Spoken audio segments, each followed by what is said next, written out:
Guys, welcome back to our YouTube channel SSTSC. तो guys, आज हम जो क्लास कर रहे हैं वो साइंस का क्लास।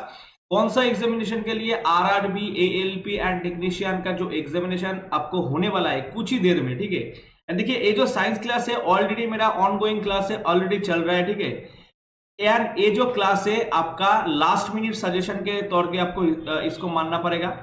एंड देखिए, ये जो क्वेश्चन है, हर एक क्वेश्चन जो है एनसीईआरटी से उठा के क्वेश्चन किया है मैंने, क्योंकि एनसीईआरटी पैटर्न आप जानते हैं कि रेलवे में अभी जो पैटर्न चल रहा है, ठीक है, वो है एनसीईआरटी बेस्ड।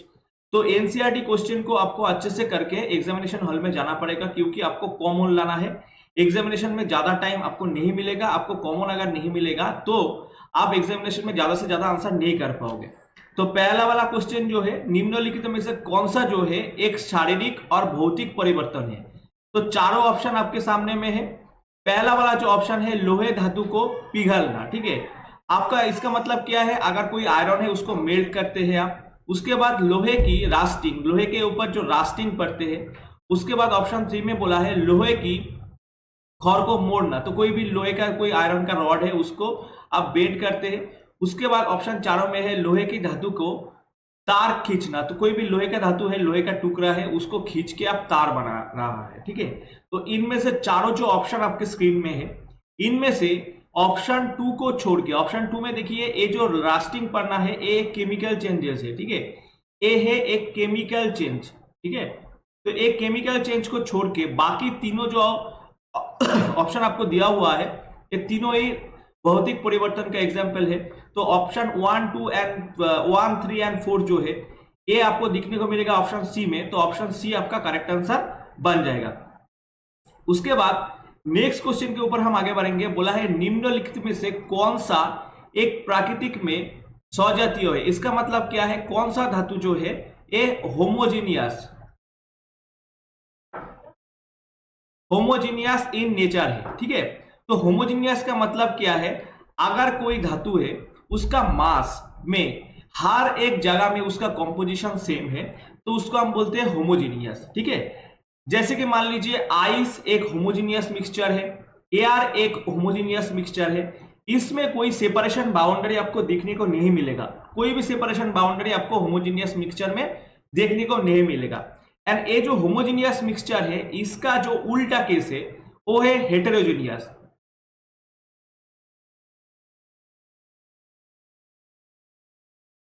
वो है हेटेरोजीनियस।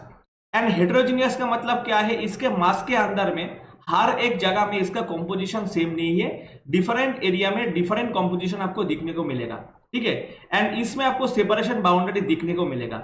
जैसे कि वुड है, सॉइल है, ये है आपका हेटेरोजीनियस जो मिक्सचर है इसका एग्जाम्पल। हमारा जो ब्लड है, ठीक है, हमारा जो ब्लड है वो भी हेटेरोजीनियस मिक्सचर का एग्जाम्पल हो सकता है। होमोजीनियस मिक्सचर का एग्जाम्पल जैसे कि इधर में लिखा हुआ है आइस, एयर, इसको छोड़ के होमोजीनियस मिक्सचर का एग्जाम्पल के रूप में आप सुगर सॉल्यूशन को ले सकते हैं। सुगर सॉल्यूशन आपको अगर क्वेश्चन में पूछा है सुगर सॉल्यूशन कैसा मिक्सचर है, तो आप बोल सकते हैं कि सुगर सॉल्यूशन जो है वो एक होमोजीनियस मिक्सचर, ये आप बोल सकते हैं, ठीक है।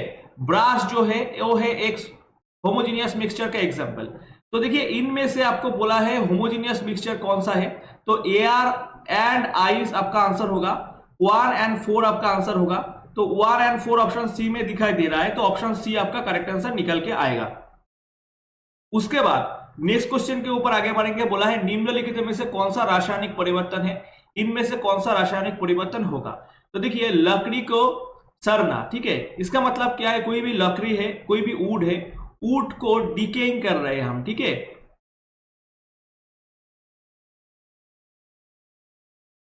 ठीक है, तो देखिए वुड डिकेइंग जो है एक केमिकल चेंजेस है। उसके बाद है लकड़ी को जलना। तो लकड़ी को हम अगर जलाएंगे उसमें उसमें क्या होगा, कार्बन डाइऑक्साइड उत्पन्न होगा, ठीक है।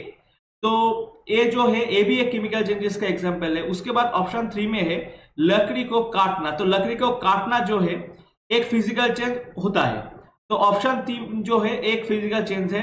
एंड ऑप्शन 4 में क्या बोला है, ऑप्शन 4 में बोला है लकड़ी को टुकड़ों में से नाखून को फोड़ना। तो लकड़ी का कोई वुड है, उनमें से आपको कोई नेल और नाखून घुसा हुआ है उसको निकालना। तो ये भी आपका फिजिकल चेंजेस है।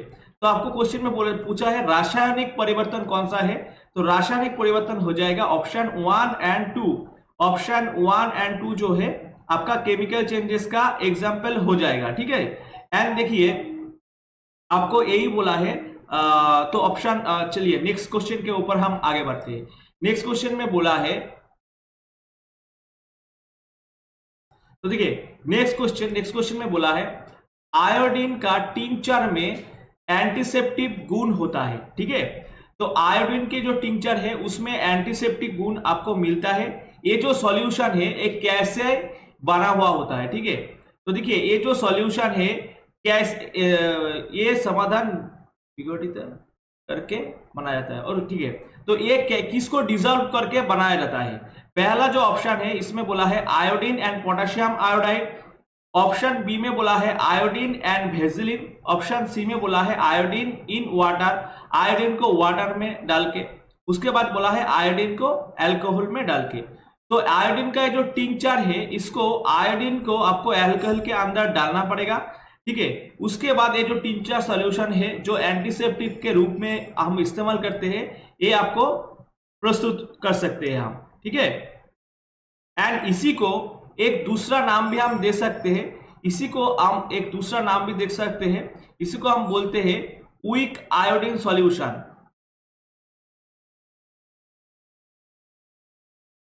वीक आयोडीन सॉल्यूशन भी हम बोल सकते हैं, जिसको हम एंटीसेप्टिक के रूप में हम इस्तेमाल करते हैं, ठीक है। उसके बाद हम आगे बढ़ेंगे नेक्स्ट क्वेश्चन की ओर। नेक्स्ट क्वेश्चन देख लेते हैं क्या, कौन सा क्वेश्चन हमारा आया है। नेक्स्ट क्वेश्चन आया है तापमान जो है हमारा, तो वो जो तापमान है, तापमान बढ़ने से कौन सा घटना जो है वो बढ़ेगी, ठीक है। अगर आपको टेम्परेचर, अगर हीट आपको आप इंक्रीज करेंगे तो कौन सा जो आपको घटना वो आपको दिखने को मिलेगा, ठीक है। तो पहला वाला जो ऑप्शन है इसमें बोला है डिफ्यूजन, उसके बाद बोला है एवापोरेशन, उसके बाद बोला है compression of the gas.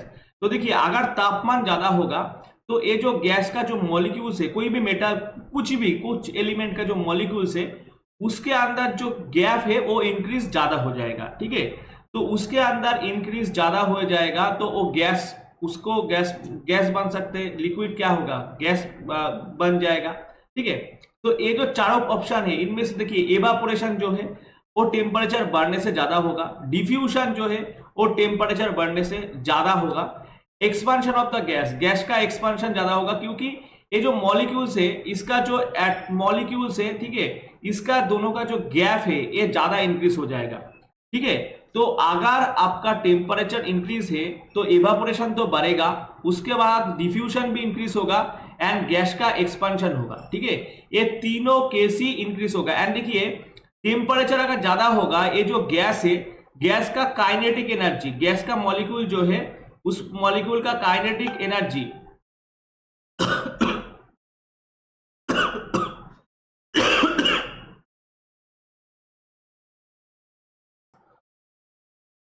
Kinetic energy जो है वो इंक्रीज होगा गैस का, ठीक है। अगर गैस का टेम्परेचर इंक्रीज होगा तो उसका काइनेटिक एनर्जी जो है वो इंक्रीज होगा। एंड टेम्परेचर अगर डाउन होगा, अगर टेम्परेचर हो जाएगा आपका डाउन, तो ये जो काइनेटिक एनर्जी है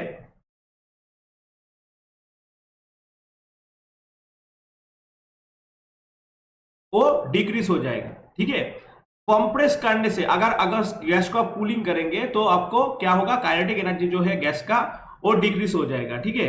अगर सॉल्युबिलिटी के अगर बात हम करेंगे, अगर टेम्परेचर अगर इंक्रीज हो जाएगा तो सॉल्युबिलिटी जो है वो डिक्रीज कर जाएगा, ठीक है। ये भी आप नोट डाउन कर सकते हैं, आप ऐसे करके नोट डाउन कीजिए, most gases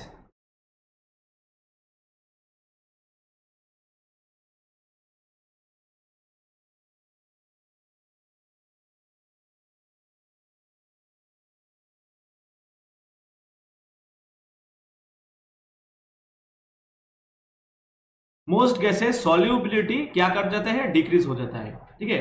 solubility of the gases in liquid, solubility in liquid, solubility in liquid, most gases the solubility in liquid decrease हो जाता है। ठीक है, तो ये भी आपको नोट डाउन करके रखना पड़ेगा। उसके बाद नेक्स्ट क्वेश्चन की ओर आगे बढ़ेंगे हम। बोला है सीमा ने एक प्लांट में गया जिसमें क्या हो रहा है,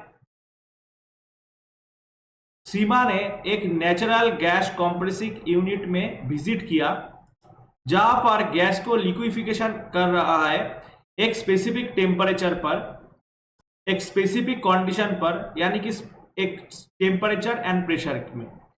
एंड देखिए सीमा ने इसका जो एक्सपीरियंस है जब वो फ्रेंड्स के साथ शेयर करने गया है उसमें उसका एक उलझन हुआ, वो ये जो ठीक से शेयर नहीं कर पाया, तो उसको हेल्प करने के लिए ये जो कौन सा प्रोसेस जो है वो क्या बताना चाह रहा है, वो जो प्लांट है उसमें क्या चल रहा है। ठीक है, तो इसको हेल्प करने के लिए बोला है।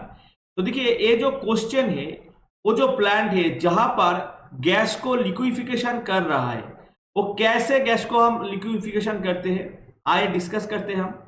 अगर गैस को हम लिक्विफिकेशन करते हैं तो गैस के अंदर जो मॉलिक्यूल्स है, मान लीजिए ये जो गैस के अंदर जो मॉलिक्यूल्स है इसका जो डिस्टेंस है इसको घटाना पड़ेगा, इसको कम करना पड़ेगा। तो अगर ये जो गैस का मॉलिक्यूल्स है इसके डिस्टेंस अगर कम करना है तो इसमें ज्यादा प्रेशर डालना पड़ेगा। लेकिन आप जानते हैं कि आईसी इंजन जो है, आईसी इंजन में क्या करते हैं हम, अगर जब हम गैस को कंप्रेस करते हैं तो गैस का टेम्परेचर जो है वो बढ़ जाते हैं। तो टेम्परेचर अगर बढ़ जाएगा तो मॉलिक्यूल्स का गैप तो बढ़ सकते हैं। तो क्या होगा, इस टेम्परेचर को रिड्यूस करने के लिए आपको टेम्परेचर जो है इसका रिड्यूस करना पड़ेगा। ठीक है, तो आपको क्या करना पड़ेगा, लो टेम्परेचर मेंटेन करना पड़ेगा एंड हाई प्रेशर डालना पड़ेगा। हाई प्रेशर से क्या होगा, ये जो मॉलिक्यूल्स है इसका गैप जो है वो कम हो जाएगा एंड लो टेम्परेचर मेंटेन करने से इसके अंदर जो टेम्परेचर डेवलप होगा वो दूर चले जाएगा। तो क्या होगा, कौन सा स्पेसिफिक कंडीशन में हम जो गैस जो है उसको हम लिक्विफाई कर सकते हैं, तो इसके लिए हमको क्या करना पड़ेगा, क्या मेंटेन करना पड़ेगा, लो टेम्परेचर को मेंटेन करना पड़ेगा एंड गैस को हाई प्रेशर से हमको कंप्रेस करना पड़ेगा। यही होगा आपका करेक्ट आंसर। ठीक है, उसके बाद नेक्स्ट क्वेश्चन में बोला है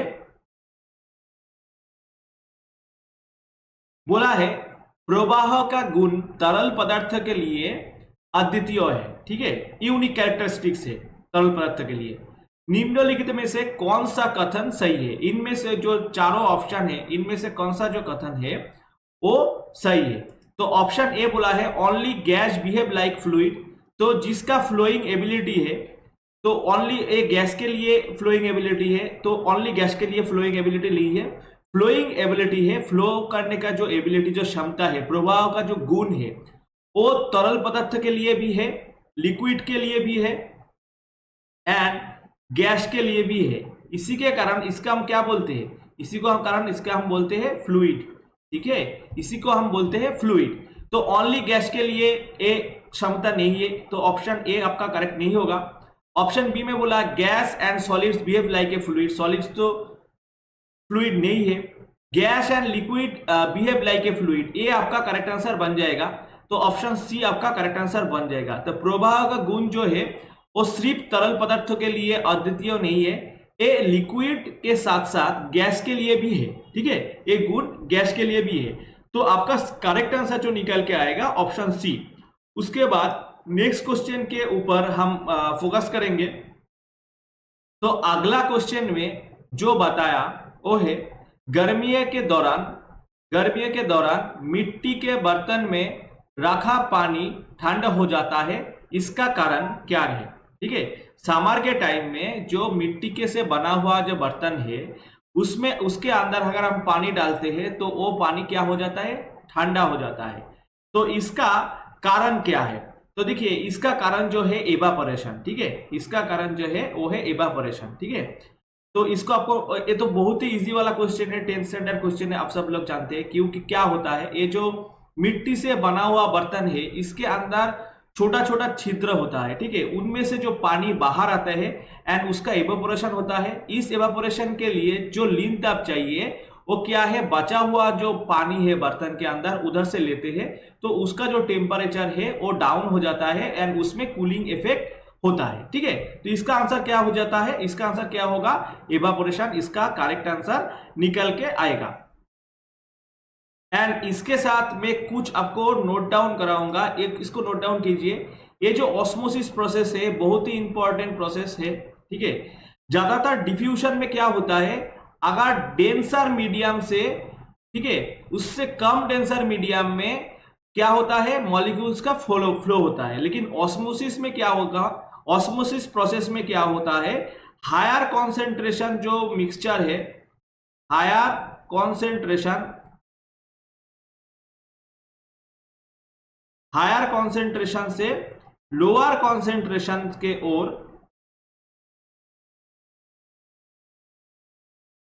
जो हायर कॉन्सेंट्रेशन से लोअर कॉन्सेंट्रेशन के ओर क्या होता है, मॉलिक्यूल्स का फ्लो होता है। एंड इधर में एक सेमी परमिएबल,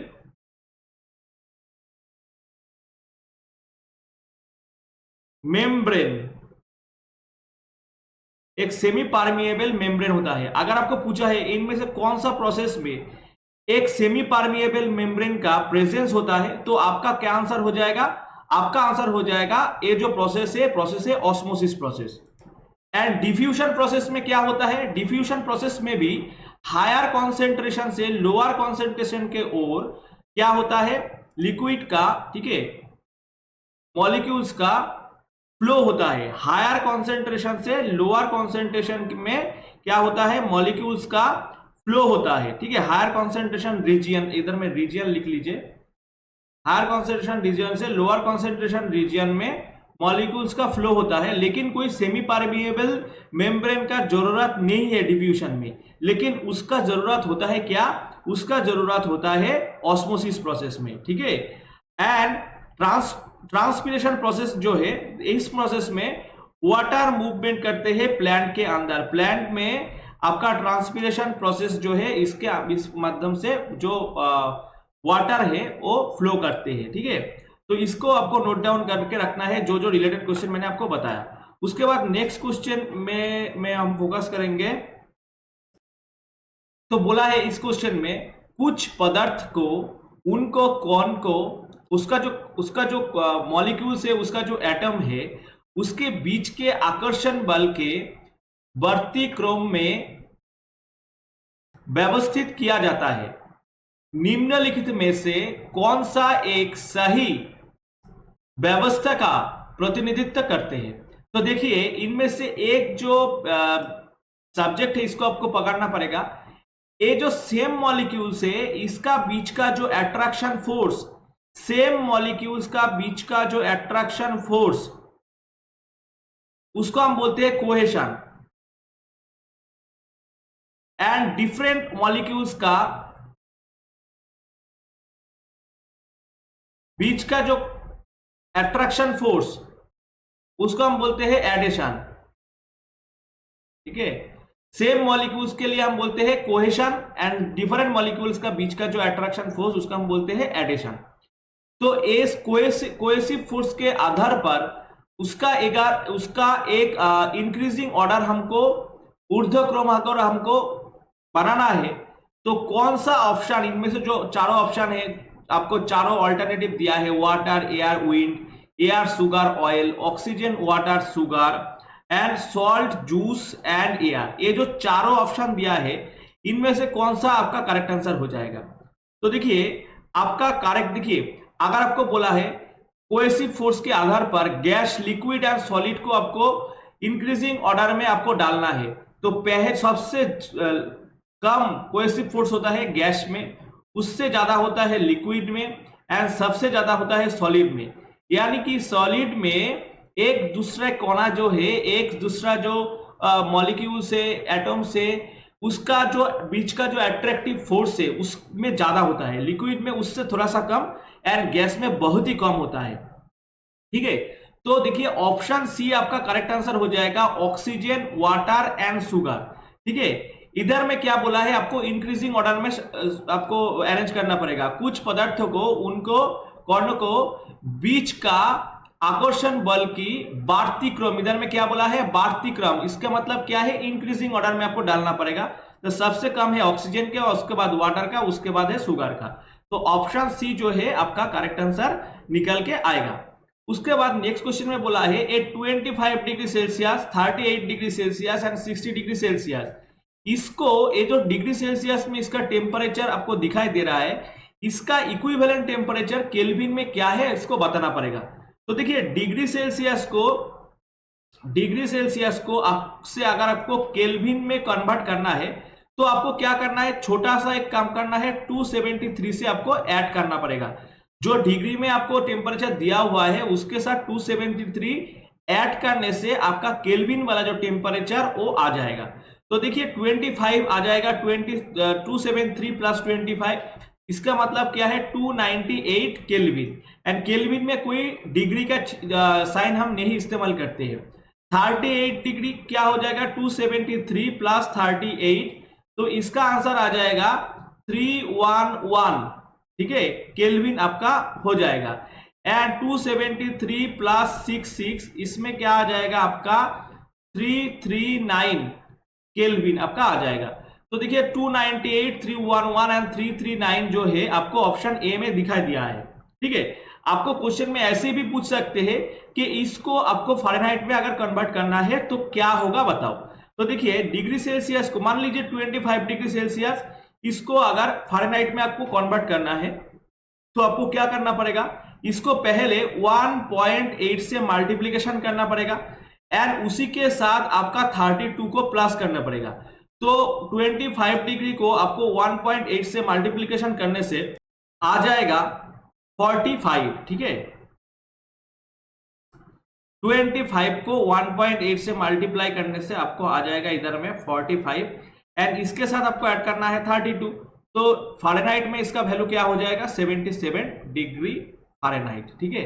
तो ऐसे करके आपको अगर केल्विन दिया है तो केल्विन से आप डिग्री सेल्सियस में कन्वर्ट कर सकते हैं। डिग्री सेल्सियस दिया है तो आप इसको फ़ारेनहाइट में कन्वर्ट कर सकते हैं। इसमें थोड़ा देखिए बहुत ही दिक्कत वाला क्वेश्चन नहीं है, बहुत ही इजी क्वेश्चन है, ठीक है। इसको आपको थोड़ा सा प्रैक्टिस करने से ही हो जाएगा, ठीक है। एंड बहुत ही सावधानी से करना पड़ेगा। इनमें से नेक्स्ट क्वेश्चन के में बोला है 35 degree Celsius, 56 degree Celsius and 118 degree Celsius. इसी को आपको क्या करना है, इसी को आपको केल्विन में शो करना है। तो एक ही प्रोसेस है, ठीक है। तो इसी में क्या हो जाएगा, देखिए 35 डिग्री सेल्सियस यानी कि 35 प्लस 73, ठीक है, 35 प्लस 73 करना पड़ेगा, ठीक है। तो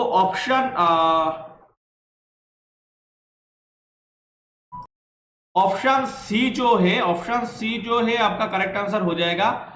273 से 35 प्लस करने से आपको 308 हो जाएगा। 56 के साथ 273 ऐड करने से 329 हो जाएगा एंड 118 डिग्री सेल्सियस के साथ 273 ऐड करने से 391 हो जाएगा। तो ऑप्शन सी आपका करेक्ट आंसर निकल के आ जाएगा, ठीक है। आगे बढ़ते हैं नेक्स्ट क्वेश्चन की ओर।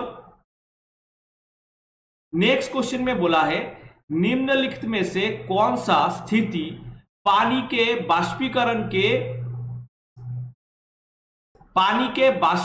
को बढ़ाएगी। तो इनमें से कौन सा फैक्टर जो है वो वाटर का जो इवापोरेशन है, बाष्पीकरण जो है उसको बढ़ाएगी। इनमें से जो चारों फैक्टर आपको दिखाई दे रहा है, ठीक है, तो इनमें से चारों फैक्टर में से कौन सा जो है पानी का बाष्पीकरण को इंक्रीज करेगी, ठीक है। तो देखिए पहला वाला ऑप्शन जो है इधर में बोला है increasing the temperature of the water का जो टेम्परेचर है, पानी का जो टेम्परेचर है उसको बढ़ने से बाष्पीकरण का जो प्रोसेस है वो ज्यादा इंक्रीज हो जाएगा। इसमें ऑप्शन बी में बोला है decreasing the temperature of water, घटाने से बढ़ जाएगा। ऑप्शन सी में बोला है less expose surface area of water, तो वाटर का ऊपरी तल का जो एरिया है उसको घटाने से जो बाष्पीकरण ज्यादा हो जाएगा। एंड ऑप्शन डी में बोला है adding common salt to the water, ठीक है, पानी के अंदर ज्यादा आपका जो सॉल्ट है, जो नमक है, वो मिलाने से उसका टेम्परेचर इंक्रीज हो जाएगा, ठीक है, उसका बाष्पीकरण इंक्रीज हो जाएगा। तो देखिए सबसे अप्रोप्रिएट जो आंसर है ये है अगर टेम्परेचर ज्यादा करेंगे तो बाष्पीकरण जो है उसका इंक्रीज होगा। क्यों, देखिए एक क्वेश्चन मैंने आपको कराया था पहले का एक क्वेश्चन में इधर में आपको एक बार और दिखा देता हूं। इधर में बोला है तापमान बढ़ने से निम्नलिखित में से कौन सा घटना बढ़ेगी, ठीक है। तो तब हम आंसर किया है एवापोरेशन जो है तापमान बढ़ने से बढ़ेगा, ठीक है। तो एवापोरेशन जो है तापमान बढ़ने से बढ़ेगा एंड टेम्परेचर कम घटने से कमेगा, ठीक है। तो वही क्वेश्चन इधर का रिपीटेशन है, ठीक है। इधर में अलग करके दिया है। तो निम्नलिखित में से कौन सा स्थिति में पानी का बाष्पीकरण बढ़ेगी? तो क्या होगा, इंक्रीज करना पड़ेगा टेम्परेचर को एंड टेम्परेचर इंक्रीज करने से इसका बाष्पीकरण जो है वो ज्यादा इंक्रीज हो जाएगा, ठीक है। उसके बाद नेक्स्ट क्वेश्चन के ऊपर हम जाएंगे। नेक्स्ट क्वेश्चन में बोला है निम्नलिखित में से कौन सा कथन जो है शुद्ध पदार्थ प्योर सब्सटेंस के लिए सही है? निम्नलिखित में से कौन सा कथन जो है वो प्योर सब्सटेंस जो है प्योर सब्सटेंस के लिए सही है? पहला ऑप्शन में बोला है शुद्ध पदार्थ में केवल एक ही प्रकार का कणा होता है। कोई भी शुद्ध सब्सटेंस है, कोई भी प्योर सब्सटेंस है, उनमें एक ही तरफ एक ही टाइप का जो कणा है उसका एक ही टाइप्स का जो पार्टिकल्स है आपको दिखने को मिलेगा। ऑप्शन बी में बोला है शुद्ध पदार्थ यौगिक या मिश्र हो सकता है। कोई भी प्योर सब्सटेंस है, कोई भी शुद्ध पदार्थ जो है वो कंपाउंड भी हो सकते हैं और मिक्सचर भी हो सकते हैं। ऑप्शन 3 में बोला है शुद्ध पदार्थ में एक ही संरचना होता है। इसका मतलब है प्योर सब्सटेंस जो है इसका हर एक जगह का कॉम्पोजिशन जो है सेम होता है, यानी कि ये होमोजेनियस टाइप्स का होता है, ठीक है। एंड ऑप्शन 4 में बोला है शुद्ध पदार्थों को निकल के, ऑप्शन डी में जो बोला है निकेल को छोड़ के, ठीक है, शुद्ध पदार्थों को निकेल को अलावा अन्य सभी तत्व से द्वारा उदाहरण दिया जा सकते हैं। इसका मतलब क्या है, शुद्ध पदार्थ निकेल छोड़ के सभी पदार्थ जो है वो शुद्ध पदार्थ का एग्जाम्पल है, ठीक है। तो देखिए इसका जो करेक्ट आंसर निकल के आएगा वो है एक ऑप्शन एक, शुद्ध पदार्थों में केवल एक ही प्रकार का कणा होता है। तो ये आपका एक तो है करेक्ट स्टेटमेंट, ठीक है। ये जो है ये है एक करेक्ट स्टेटमेंट, ठीक है। ये आपको लेना पड़ेगा, ऑप्शन ए को आपको लेना पड़ेगा। एंड देखिए एक दूसरा जो स्टेटमेंट आपको लेना पड़ेगा वो क्या है, शुद्ध पदार्थों में एक ही संरचना होता है, यानी कि शुद्ध पदार्थ जो है होमोजीनियस इन नेचर होता है। तो ये भी आपको लेना पड़ेगा। या ऑप्शन 2 को आप नहीं ले सकते, शुद्ध पदार्थ यौगिक या मिश्रण हो सकता है, ठीक है। ये स्टेटमेंट पूरा तरह से ठीक नहीं है। नहीं, इस सभी देखिए कोई भी एलिमेंट अगर कंपाउंड है तो वो भी शुद्ध पदार्थ हो सकते हैं, ठीक है। लेकिन इधर में ऑप्शन अवेलेबल नहीं है। ऑप्शन 1 एंड 3 आपको जो कॉम्बिनेशन इधर में देखने को मिलेगा ये आपका करेक्ट आंसर होगा, क्योंकि देखिए कंपाउंड भी शुद्ध पदार्थ होता है, ठीक है। कुछ एग्जांपल आप लिख सकते हैं, जैसे कि कुछ एलिमेंट जो प्योर सब्सटेंस है, कुछ प्योर सब्सटेंस एलिमेंट एक तो है हाइड्रोजन जो है वो एक प्योर सब्सटेंस है। ऑक्सीजन जो है वो भी प्योर सब्सटेंस है, ठीक है। ऑक्सीजन के बाद सल्फर नोट डाउन कीजिए, सल्फर वो भी प्योर सब्सटेंस है, ठीक है। सोडियम क्लोराइड NaCl वो प्योर सब्सटेंस है।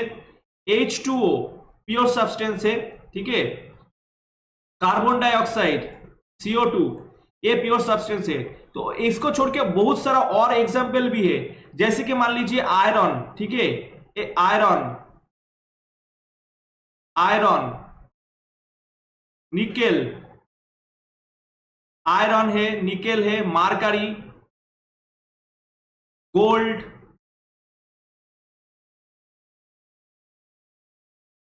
ठीक है। ये सभी आपका प्योर सब्सटेंस है। एंड इनमें से देखिए NaCl, H2O, CO2, ठीक है, ये सब क्या है, कंपाउंड है लेकिन प्योर सब्सटेंस है। तो इनमें से जो ऑप्शन कॉम्बिनेशन है, ऑप्शन 1 में है शुद्ध पदार्थों में केवल एक ही प्रकार का कणा होता है, एक करेक्ट आंसर है।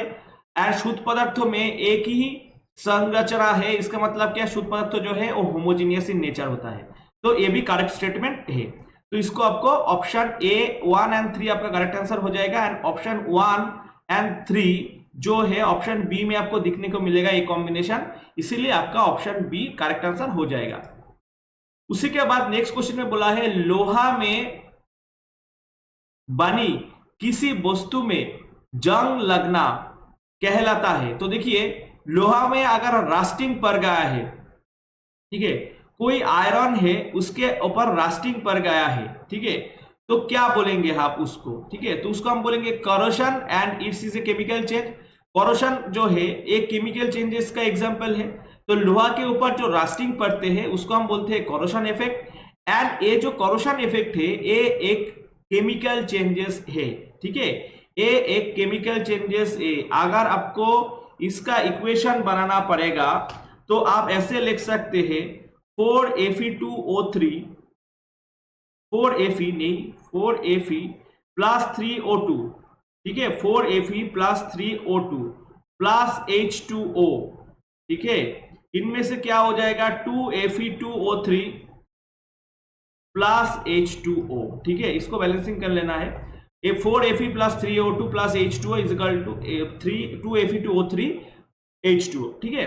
तो क्या होगा, ये है आपको करोशन जो है एक केमिकल चेंजेस का एग्जांपल हो जाएगा। नेक्स्ट क्वेश्चन के और हम आगे बढ़ेंगे। नेक्स्ट क्वेश्चन में बोला है सल्फर और कार्बन